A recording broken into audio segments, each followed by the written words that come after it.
দর্শক আমন্ত্রণ আজকে চট্টগ্রামের শুরুতেই জানিয়ে দেব শিরোনামগুলো।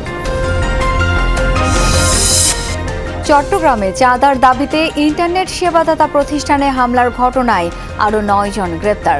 ধরাছোঁয়ার বাইরে মূল অভিযুক্ত ডেভিড ইমন।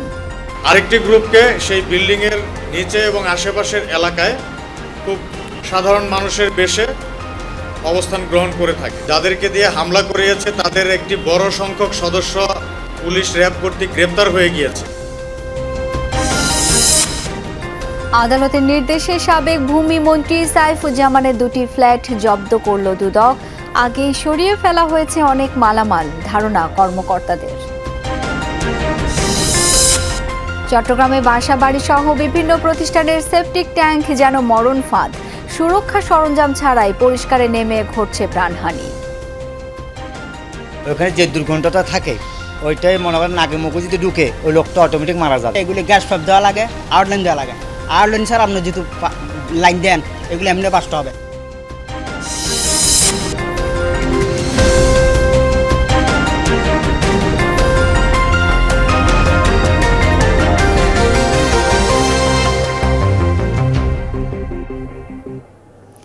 দর্শক আমন্ত্রণ আজকে চট্টগ্রামে, আপনাদের সাথে আছি আমি শাওন দত্ত। এতক্ষণ শিরোনামগুলো দেখছিলেন। চাঁদা না পেয়ে চট্টগ্রামে ইন্টারনেট সেবাদাতা প্রতিষ্ঠানে তাণ্ডব চালানো সন্ত্রাসী দলের নেতৃত্ব দেয়া মাইকেল সহ 9 জনকে গ্রেপ্তার করেছে র্যাব। প্রাথমিক জিজ্ঞাসাবাদে তারা র্যাবকে জানায় হামলার নির্দেশ দেয় দুর্ধর্ষ শীর্ষ সন্ত্রাসী ডেভিড ইমন। 3 গ্রুপে ভাগ হয়ে হামলা চালানো হয়। এই ঘটনায় আজ পুলিশের পৃথক অভিযানেও ধরা পড়েছে একজন।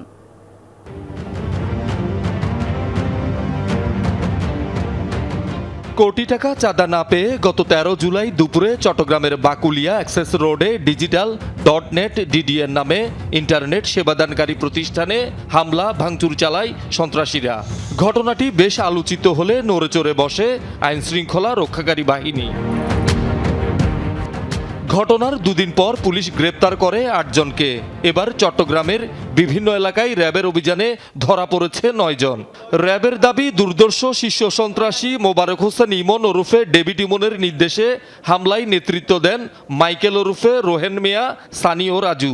সন্ত্রাসীরা 3 ভাগে ভাগ হয়ে হামলা চালায়।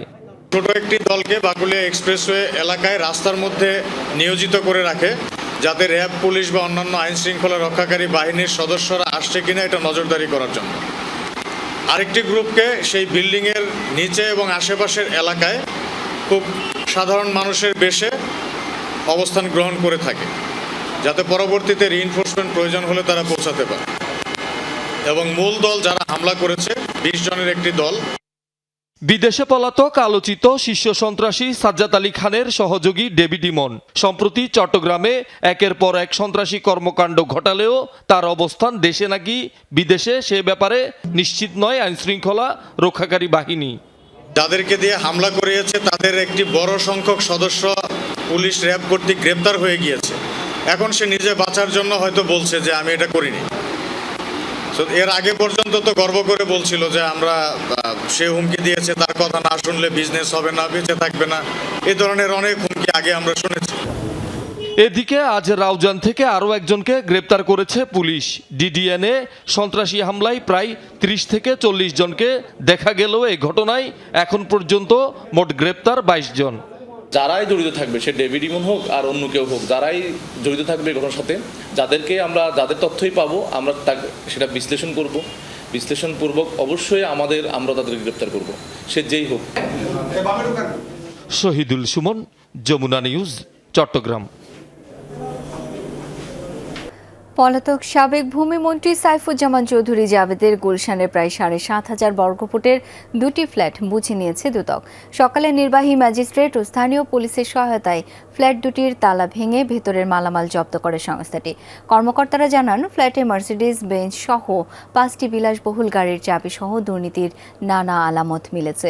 তবে অনেক মালামাল আগেই সরিয়ে ফেলা হয়েছে বলে ধারণা তাদের। গত ডিসেম্বরে গুলশান 2-এর 66 নম্বর রোডের আলিশান এই বাড়িটির সন্ধান পায় দুদক, যেখানে পালিয়ে থাকা সাবেক ভূমিমন্ত্রী সাইফুজ্জামান চৌধুরীর প্রায় 18 কোটি টাকা মূল্যের 2টি ফ্ল্যাট রয়েছে। আদালত থেকে ফ্ল্যাট দুটি ক্রোকের আদেশের পর এর তত্ত্বাবধানের দায়িত্ব দেওয়া হয় দুদককেই। এরই ধারাবাহিকতায় রোববার সকালে নির্বাহী ম্যাজিস্ট্রেটের উপস্থিতিতে বন্ধ ফ্ল্যাট দুটির তালা ভেঙে ভেতরে প্রবেশ করেন দুদক কর্মকর্তারা। দুদক বলছে, ফ্ল্যাটে মার্সিডিজ বেঞ্চ সহ 5টি বিলাসবহুল গাড়ির চাবি সহ দুর্নীতির নানা আলামত মিললেও অনেক মালামাল আগেই সরিয়ে ফেলা হয়েছে। ইনভেন্টরিতে প্রাথমিকভাবে আমরা কিছু জিনিস পেয়েছি। এখানে কিছু গাড়ির চাবি পেয়েছি, আমরা 5 থেকে 6টা গাড়ির চাবি পেয়েছি, দামি গাড়ি মার্সিডিজ বেঞ্চ সহ। রোলেক্স ঘড়ির অনেকগুলো প্যাকেট পেয়েছি, ম্যানুয়াল পেয়েছি। এছাড়া বেশিরভাগ দামি জিনিস অবশ্য সরিয়ে ফেলেছে, তবে আমরা এখান থেকে অনেক ক্লু পাবো, তদন্তের অনেকগুলো ক্লু পাবো, যেগুলো আমরা ভবিষ্যতে আমাদের কাজে লাগবে। ফ্ল্যাট দুটির নিয়ন্ত্রণে নেওয়ার পর এর রক্ষণাবেক্ষণের দায়িত্বে থাকবে সম্পদ ব্যবস্থাপনা বিভাগ। পরবর্তীতে আদালতের নির্দেশনা অনুযায়ী ব্যবস্থা নেওয়া হবে। বাংলাদেশ এন্ডে আমরা 11টা ফ্ল্যাটের তথ্য পেয়েছিলাম, যার মধ্যে 2টা ফ্ল্যাট এখানে রয়েছে। এই 2টা ফ্ল্যাটের একটা ফ্ল্যাটের আয়তন 3700 স্কোয়ার ফিট করে এবং এক একটার মূল্য হচ্ছে 9 কোটি করে, 2টা মিলে 18 কোটি টাকা মূল্য। দুদক জানিয়েছে, সাবেক এই ভূমিমন্ত্রীর বিরুদ্ধে 9টি দেশে 10,000 কোটি টাকা অর্থ পাচারের প্রমাণ মিলেছে। ইতোমধ্যে 30টি মামলায় 500 কোটি টাকা আত্মসাতের তথ্য প্রমাণ হাতে পেয়েছে দুদক। রাব্বি সিদ্দিকী, যমুনা নিউজ, ঢাকা। সকাল 11:30টায় মহালছড়ি উপজেলার চৌংরাছড়ি ও যন্ত্রনাথ কারবারি পাড়ায় পৃথকভাবে ত্রাণ বিতরণ করা হয়। অনুষ্ঠানে প্রধান অতিথি ছিলেন পার্বত্য চট্টগ্রাম বিষয়ক মন্ত্রণালয়ের প্রতিমন্ত্রী মীর মোহাম্মদ হেলাল উদ্দিন। এ সময় প্রতিমন্ত্রী বলেন, বর্তমান সরকার দায়িত্ব গ্রহণের পর থেকে বিভিন্ন প্রাকৃতিক ও সামাজিক দুর্যোগ সফলতার সঙ্গে মোকাবেলা করছে। যে কোনো সংকটে মানুষের পাশে থাকতে সরকারের নির্দেশনা অনুযায়ী করছে সংসদ সদস্যরা। পরে এলাকায় বন্যায় ক্ষতিগ্রস্ত 250টি পরিবারের মাঝে খাদ্য সহায়তা বিতরণ করেন প্রতিমন্ত্রী।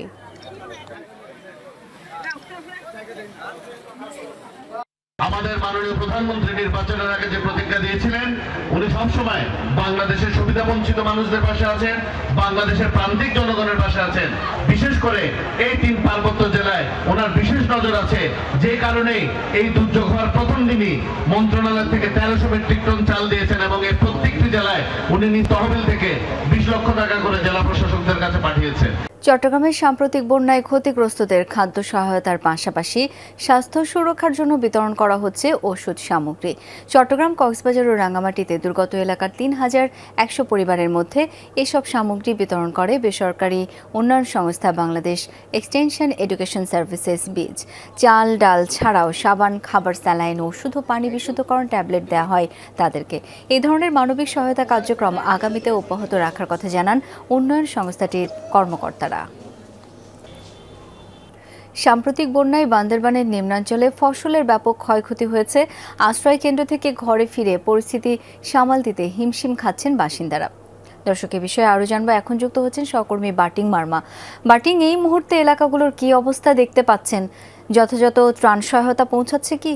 যে আপনার টানা ভারী বৃষ্টিতে যে বান্দরবনের যে শঙ্খ, মাতামোহরী এবং বাঁকখালী নদী যে বিপদসীমার উপর দিয়ে পানি প্রবাহিত হয়েছিল, সেই পানিগুলি এখন সরে গেছে।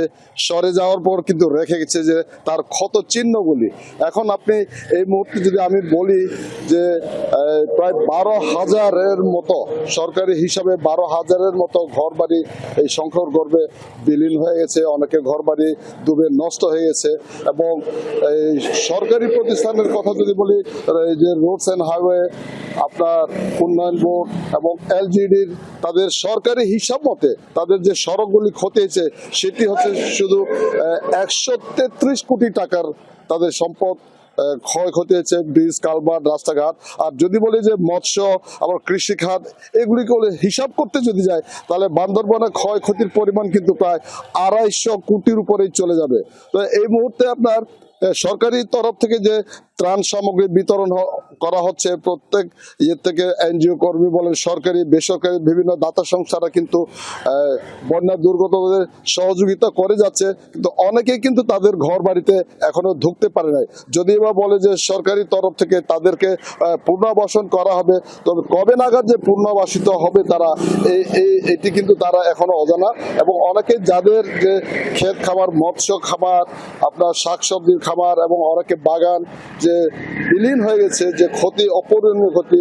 আর আরেকটা কথা বলি, আপনার যে বান্দরবন হচ্ছে পর্যটন একটা নগরী। আজকে 10 দিন ধরে যে তেমন পর্যটক আসে না, গাড়ি চাকা ঘুরে না। অর্থাৎ এক একটা হোটেল এবং যারা গাড়ি ব্যবসা করে, যারা ট্যুরিজমের ব্যবসা করে, তাদেরও ক্ষতি হিসাব করতে গেলে প্রায় 300 কোটির উপরে যে ক্ষতি হচ্ছে বান্দরবন এই বন্যায়, সেটি বলার অপেক্ষা রাখে না। শাওন। বাটিং, ধন্যবাদ আপনাকে। এদিকে কয়েকদিনের টানা বৃষ্টিতে ক্ষতিগ্রস্ত হয়েছে চট্টগ্রামের বহু সড়ক। দুর্ভোগে পড়েছেন চলাচলকারীরা। একটু সেখানকার আপডেট জেনে নিতে চাই, সহকর্মী আলামিন শিকদার সঙ্গে যুক্ত হচ্ছেন। আলামিন, এই মুহূর্তের পরিস্থিতি কেমন দেখছেন? সড়ক মেরামতে সংশ্লিষ্ট কর্তৃপক্ষ কোনো উদ্যোগ কি নিয়েছে? চট্টগ্রাম সিটি কর্পোরেশন, সেই সিটি কর্পোরেশন আমাদেরকে যে তথ্যটি জানিয়েছে, অর্থাৎ একটা ডাটা জানিয়েছে, সেই ডাটা অনুযায়ী চট্টগ্রামে এই যে বর্ষা, সেই বর্ষায় 196 কিলোমিটার সড়ক ক্ষতিগ্রস্ত হয়েছে। সেই 196 কিলোমিটার সড়ক মেরামতে অর্থাৎ সংস্কার কাজে যে তথ্য, সেটা হচ্ছে কয়েকশো কোটি টাকার প্রয়োজন, অর্থাৎ কয়েকশো কোটি টাকার ক্ষতি এরই মধ্যে হয়ে গেছে টানা বর্ষায়। চিত্রগুলো যদি একটু দেখায়, এই যে খানাখন্দগুলো দেখছেন, সেগুলো আপনি যে বললেন তাৎক্ষণিক যে সংস্কার, সেই সংস্কারের জন্য তাৎক্ষণিক সেই জায়গাগুলোতে ইটের ভাঙা ইট সেখানে ফেলা হয়েছে গর্তগুলোতে, যাতে করে বড় কোনো গাড়ি সেগুলোতে পড়ে উল্টে না যায়। এবং গর্তগুলো খুবই বড় বড় গর্ত। এবং এই যে দৃশ্যটি, সেটি আমরা দেখতে পাচ্ছি যে নিমতলা বিশ্ব রোড, এই সড়কটিতে সব থেকে বেশি ভারী যানবাহন চলাচল করে। চট্টগ্রাম বন্দর থেকে পণ্য নিয়ে যে সকল কন্টেইনার, কাভার ভ্যান, লরি, যেগুলো আসলে দেশের বিভিন্ন অঞ্চলে যায়, সেটা এই সড়কটি দিয়ে যায়। সেই জন্য এই সড়কটিতে সব থেকে বেশি ক্ষতিগ্রস্ত আমরা হতে দেখেছি। কারণ বর্ষার যখন পানি জমেছিল এই সড়কগুলোতে, সেই সময়টিতে যখন অনুমানের উপর ভর করে যে কাভার ভ্যানগুলো, লরিগুলো, ভারী পণ্যবাহী গাড়ি, যে বোঝাই যে গাড়িগুলো রয়েছে, সেগুলো যখন চলাচল করেছে, সেই ছোট ছোট ভাঙা রাস্তাগুলো আরো বড় ভাবে ভেঙে গেছে, অনেক বড় বড় গর্তের সৃষ্টি হয়েছে। সাধারণ মানুষ বলছেন, যারা এখানে নিয়মিত চলাচল করেন, তারা বলছেন এই সকল জায়গাটিতে যেখানে মাত্র 5 থেকে 7 মিনিটে চলাচল করা যেত, সেই জায়গাটিতে এখন ভাঙা সড়কের কারণে আধ ঘন্টারও বেশি সময় লাগছে। অন্যদিকে গাড়ির যে চালকরা রয়েছেন, তারা বলছেন তাদের গাড়ির বিভিন্ন যন্ত্রাংশ নষ্ট হয়ে যাচ্ছে এই ভাঙা সড়কটিতে গাড়ি চালাতে গিয়ে। অনেক সময় যেই সকল গাড়িগুলোতে বেশি পণ্য বোঝাই থাকে, সেই গাড়িগুলো উল্টে যাচ্ছে, এমন তথ্যই কিন্তু এখানকার সাধারণ মানুষ এবং গাড়ি চালকরা দিচ্ছে। যার কারণে এই যে টানা বর্ষা, সেই টানা বর্ষায় চট্টগ্রামের বেশিরভাগ এলাকা, আমি যদি কয়েকটা নাম বলতে চাই, চট্টগ্রামের এই যে নিমতলা বিশ্ব রোড, ইপিজেড এলাকা, সিএনবি রাস্তার মাথা, এই সকল জায়গাগুলোতে বেশি ক্ষতিগ্রস্ত হয়েছে। আমরা যে সকল জায়গাগুলোতে পানি উঠতে বেশি দেখেছি, সেখানে আসলে ক্ষতিগ্রস্ত বেশি হয়েছে সড়কগুলো। এবং সেই তালিকা অনুযায়ী এবং সড়কের যে ক্ষতির পরিমাণ 196 কিলোমিটার বলছে চট্টগ্রাম সিটি কর্পোরেশন, এবং যা সংস্কারে এরই মধ্যে প্রায় 300 কোটি টাকার মতো একটি বাজেটের প্রয়োজন, সেটাই কিন্তু সিটি কর্পোরেশন থেকে জানানো হয়েছে। আলামিন, অনেক ধন্যবাদ আপনাকে। বাসাবাড়ি কিংবা প্রতিষ্ঠানের সেপটিক ট্যাঙ্ক যেন মৃত্যু ফাঁদ। চট্টগ্রামে একের পর এক দুর্ঘটনায় বাড়ছে প্রাণহানি। বিশেষজ্ঞদের মতে ভবনের গুরুত্বপূর্ণ অংশ হলেও সেপটিক ট্যাঙ্ক নিয়ে অবহেলা হয় সবচেয়ে বেশি, সাথে নির্মাণ ত্রুটি। শ্রমিকরাও কাজ করেন সুরক্ষার সরঞ্জাম ছাড়াই। সুজন চন্দ্র দাসের ছবিতে সহকর্মী জোবায়েদ ইবনে শাহাদাতের রিপোর্ট। সেপটিক ট্যাঙ্ক পরিষ্কার করতে গিয়ে প্রাণহানির ঘটনা ঘটে প্রায়ই। সর্বশেষ গত 26 জুনও চট্টগ্রামে 2টি পৃথক স্থানে কাজ করার সময় বিষাক্ত গ্যাসে 4 জনের মৃত্যু হয়। মূলত সেপটিক ট্যাঙ্কের কাজ হলো সোয়ারেজের প্রাথমিক ট্রিটমেন্ট করা। দালানের অপরিহার্য অংশ হলেও সবচেয়ে কম গুরুত্ব দেয়া হয় এগুলোর নির্মাণশৈলী আর প্রযুক্তির ব্যবহারে। নির্মাণ ত্রুটির পাশাপাশি সেপটিক ট্যাঙ্ক সম্পর্কে যথাযথ ধারণা না থাকা ও নিরাপত্তা সামগ্রী ব্যবহারের ঘাটতিকে দুর্ঘটনার মূল কারণ বলছেন এই পেশায় কর্মরতরা। কোনো লোক যদি কাজ করতে যায়, ওখানে যে দুর্গন্ধটা থাকে, ওইটাই মনে করেন নাকে মুখে যদি ঢুকে, ওই লোকটা অটোমেটিক মারা যাবে। এগুলি গ্যাস পাইপ দেওয়া লাগে, আউটলাইন দেওয়া লাগে। আউটলাইন স্যার আপনি যেহেতু লাইন দেন, এগুলো এমনি বাঁচতে হবে। যারা নতুন বিল্ডিং তুলতেছে তাদেরকে সতর্ক থাকতে হবে, তারা গ্যাস লাইন দিতে হবে। বিশেষজ্ঞরা বলছেন দীর্ঘদিন বন্ধ থাকায় সেপটিক ট্যাঙ্কের ভেতরে তৈরি হয় মিথেন ও হাইড্রোজেন সালফাইডের মতো গ্যাস। কেউ ভেতরে নামলে অক্সিজেনের ঘাটতিতে মৃত্যুর পাশাপাশি দাহ্য যে কোনো পদার্থের সংস্পর্শে এলে ঘটতে পারে মারাত্মক বিস্ফোরণও। ফায়ার সার্ভিসের পরিসংখ্যান অনুযায়ী চট্টগ্রাম বিভাগে গত 6 মাসে 3টি সেপটিক ট্যাঙ্ক দুর্ঘটনায় মারা গেছে 8 জন। বিষাক্ত গ্যাস জমে দীর্ঘদিনের বন্ধ ট্যাঙ্ক পরিণত হয় গ্যাস চেম্বারে। চট্টগ্রামে বেশিরভাগ বাসাবাড়ির ট্যাঙ্কে রয়েছে বড় ধরনের দুর্ঘটনার ঝুঁকি। বিষাক্ত গ্যাস এবং সেখানে কেউ যদি কোনো কারণে যদি পড়ে যায় তাহলে সে বাঁচবে না, কারণ সেখানে অক্সিজেনের লেভেল 0। যদি কোনো তাপের সংস্পর্শে আসে তাহলে সেই গ্যাসটা এক্সপান্ড হবে এবং ট্রিমেন্ডাস আকারে বিস্ফোরণ হবে। আইন আছে, তারপরও মৃত্যুর পর দুর্ঘটনা হিসেবে মেনে নেয়া এবং দায়ীদের বিরুদ্ধে ব্যবস্থা নেওয়া হচ্ছে না, এমনকি মেলে না প্রাপ্য ক্ষতিপূরণও। এই আইনগুলো আপাতত কিন্তু তাদের অসচেতনতার কারণে তারা বুঝে না, এই কারণে অনেক সময় করা উচিত করবে, কিন্তু তারপরে আলটিমেটলি জড়ো করা যায়নি। তো সেই চেষ্টাটা আমরা করছি। আইনের একটা তো রাইট আছে। জুবায়েদ ইবনে শাহাদাত, যমুনা নিউজ, চট্টগ্রাম। বন্যায় ক্ষতিগ্রস্ত চট্টগ্রামের 5 জেলার কৃষকদের ধানের বীজ ও চারা দেওয়ার ঘোষণা দিয়েছেন কৃষি এবং মৎস্য ও প্রাণী সম্পদ মন্ত্রী আমিনুর রশিদ। চন্দনাইশ উপজেলার দোহাজারী পৌরসভায় কৃষক, মৎস্য চাষী ও খামারিদের মাঝে উপকরণ বিতরণ এবং গবাদি পশুকে টিকাদান কার্যক্রম উদ্বোধন শেষে একথা জানান তিনি। বলেন, 15 দিনের মধ্যে শতভাগ গবাদি পশুকে টিকা দেওয়া হবে। বন্যায় ক্ষয়ক্ষতির পরিমাণ নির্ধারণে জরিপ শেষে ক্ষতিগ্রস্ত কৃষক, মৎস্য চাষী, খামারিদের পুনর্বাসন সরকার প্রয়োজনীয় ব্যবস্থা নেবে বলে জানান মন্ত্রী। আবাসন খাতের পরিস্থিতি পর্যালোচনা নিয়ে এক আলোচনা সভা অনুষ্ঠিত হয়েছে বন্দরনগরী চট্টগ্রামে। রিহ্যাব চট্টগ্রাম রিজিওনাল কমিটি ও নবগঠিত উপকমিটির পরিচিতি উপলক্ষে এই সভায় বক্তারা চট্টগ্রামে আবাসন খাতের উন্নয়ন, বিনিয়োগ বৃদ্ধি, গ্রাহক সেবা এবং ভবিষ্যৎ কর্মপরিকল্পনা তুলে ধরেন। আবাসন শিল্পের টেকসই উন্নয়নে সম্মিলিত উদ্যোগের আহ্বান জানান তারা। সভায় রিহ্যাব সভাপতি আলী আফজাল সহ সংগঠনের কেন্দ্রীয় এবং চট্টগ্রাম শাখার নেতারা বক্তব্য রাখেন। ছুটি কাটিয়ে কর্মস্থলে ফেরা হলো না, পথেই প্রাণ গেল কর্মজীবী যুবকের। চট্টগ্রামের সীতাকুণ্ডে দ্রুতগামী বাস উল্টে মর্মান্তিক এই দুর্ঘটনা ঘটে। একমাত্র উপার্জনক্ষম ব্যক্তির এমন করুণ মৃত্যুতে অসহায় পুরো পরিবার। একই সময়ে একই সড়কে বাসের চাপায় নিহত হন শিপইয়ার্ডের এক শ্রমিক। সকাল 8:30টার দিকে সীতাকুণ্ডের ছোট কুমিরা বাঁশবাড়িয়া এলাকায় জোনাকি পরিবহনের দ্রুতগামী বাস উল্টে যায়। আহত 7 জনকে চট্টগ্রাম মেডিকেল কলেজ হাসপাতালে নেওয়ার পর চিকিৎসক একজনকে মৃত ঘোষণা করেন। তার নাম প্রকাশ বসু। তিনি লক্ষ্মীপুরে বার্জার পেন্টসে টেরিটরি অফিসার হিসেবে কর্মরত ছিলেন। দুর্ঘটনায় মৃত্যুর খবর পেয়ে হাসপাতালে এসে কান্নায় ভেঙে পড়েন সহকর্মীরা। ওই গাড়িতে ছিল, তো সম্ভবত শুনেছিলাম একজনেই মারা গেছে। আমি অনেক খোঁজাখুঁজির পর সব জায়গায় খুঁজছি, সব জায়গায় খোঁজার পর আমি ডেড বডিতে দেখতে আসলাম। পরে দেখলাম যে উনি আমার কলিগ। হঠাৎ করে দেখতেছি যে ওনার একটা কলিগ আসছে। কলিগ আসার পরে ওনাকে সব কিছু আমি বুঝিয়ে দিয়েছি যে উনি বলতেছে ঠিক আছে, আমি সব কিছু ডিটেলস জানি। নিহত প্রকাশের বাড়ি পটিয়া। স্ত্রী ও 4 বছরের মেয়েকে নিয়ে থাকতেন চট্টগ্রাম নগরের দিদার মার্কেট এলাকায়। সাপ্তাহিক ছুটির দিনে লক্ষ্মীপুর থেকে চট্টগ্রামে এসে 2 দিন থেকে আবার কর্মস্থলে ফেরার পথে দুর্ঘটনায় প্রাণ হারান। আমাদের একটা টিম চিটাং মেডিকেলে আর একটা টিম সীতাকুণ্ড, এরকম আমরা টিম ভাগ করে আমরা যখন খোঁজ নিয়ে পরে জানতে পারলাম যে ফায়ার সার্ভিস এখানে নিয়ে এসেছে। শুনলাম আমরা স্পট ডেড হয়েছে।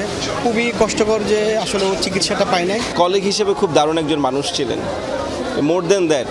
সো এটা আসলে মানে এই ক্ষতি অপূরণীয়। অনেক দিন থেকে তার সাথে একসাথে কাজ করে আসছি, তার একটা ছোট বাচ্চাও আছে। আমাদের জন্য এটা খুবই প্যাথেটিক আসলে। আহত অপর 6 জন হাসপাতালের বিভিন্ন ওয়ার্ডে চিকিৎসাধীন। আমি অ্যাম্বুলেন্সে তারপরে এখানে চলে এসেছি। কয়জন ছিল আপনারা? যাত্রী 16-17 জন হবে। বন্ধু চাস্তা ভাই ছিল, ও অনেক ব্যথা পেয়েছে।